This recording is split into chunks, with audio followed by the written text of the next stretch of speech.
नमस्कार वंदे मातरम साथियों, स्वागत है आपका हमारे इस यूट्यूब चैनल पे। जैसा कि आप लोगों को पता है, मिल्कीपुर विधानसभा उपचुनाव के जो नतीजे हैं वो नतीजे आ रहे हैं और इन नतीजों की अगर हम बात करें तो कहीं ना कहीं समाजवादी पार्टी के मुखिया अखिलेश यादव जो है इन नतीजों से खुश नहीं है। और हम आपको बताते चलें, मिल्कीपुर के विधानसभा उपचुनाव में जिस तरह से भारतीय जनता पार्टी के प्रत्याशी के द्वारा 70वें राउंड में 42,000 से ज़्यादा के वोटों की जो है बढ़त बना दी गई है, जहां पर भारतीय जनता पार्टी के प्रत्याशी चंद्रभानु पासवान ने मिल्कीपुर विधानसभा उपचुनाव में 42,000 से ज़्यादा वोटों की बढ़त बनाई है। वहीं पर हम आपको बताते चलें, समाजवादी पार्टी के जो प्रत्याशी हैं अजीत प्रसाद पासी जो है इस चुनावी मैदान में पिछड़ते हुए नजर आ रहे हैं। और कहीं ना कहीं जिस उम्मीद और भरोसे के साथ अखिलेश यादव जी के द्वारा मिल्कीपुर की जो विधानसभा सीट वहाँ से जो है अजीत प्रसाद पासी को जो है चुनावी मैदान में उतारा गया था, कहीं ना कहीं अजीत प्रसाद पासी उस भरोसे पर खरा नहीं उतर सके। हालांकि आप लोगों ने देखा होगा, जब मतदान किया जा रहा था तो पुलिस प्रशासन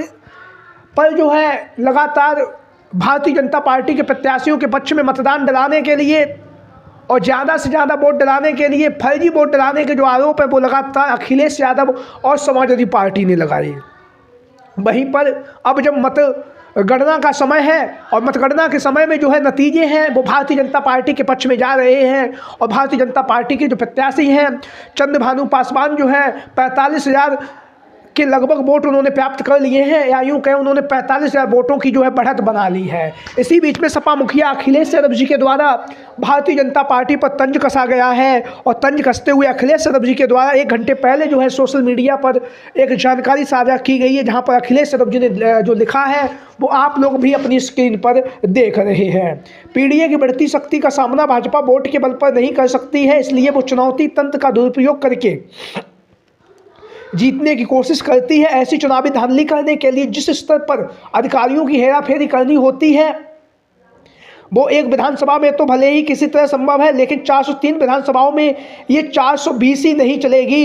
इस बात को भाजपा वाले भी जानते हैं, इसलिए भाजपाइयों ने मिल्कीपुर का उपचुनाव टाला था।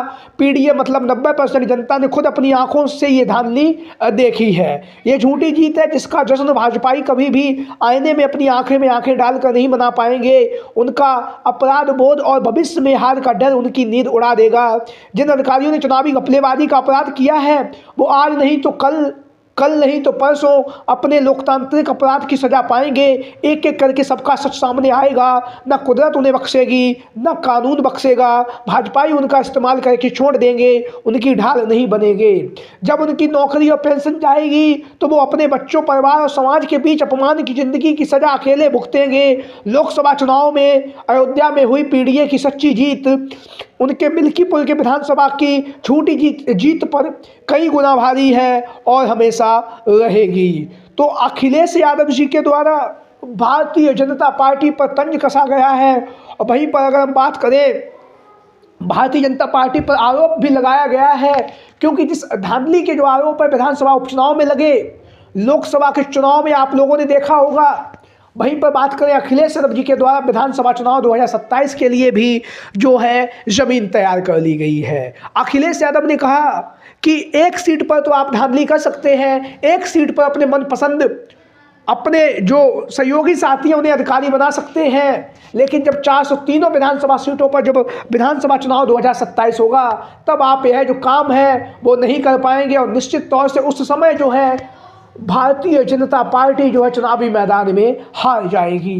तो लगातार मिल्कीपुर विधानसभा उपचुनाव में जिस तरह से समाजवादी पार्टी को प्रत्याशी को चुनावी मैदान में हराया गया या भारतीय जनता पार्टी ने पुलिस प्रशासन के दम पर यह चुनाव जीता, वह निश्चित तौर से कहीं ना कहीं आगामी समय में भारतीय जनता पार्टी के लिए मुसीबतें भी खड़ा कर सकता है। तो लगातार मिल्कीपुर विधानसभा उपचुनाव को लेकर जो नतीजे हैं वो सामने आ रहे हैं। 70वें राउंड की जो काउंटिंग है वो हो चुकी है और भाजपा प्रत्याशी 42,000 वोटों से आगे हैं। आप लोगों की क्या राय है मिल्कीपुर विधानसभा उपचुनाव को लेकर? सभी साथी कमेंट बॉक्स के माध्यम से अपनी राय, अपने विचार जरूर दें। आज की वीडियो में इतना ही। जय हिंद, जय Bharat. Thank you for watching this video.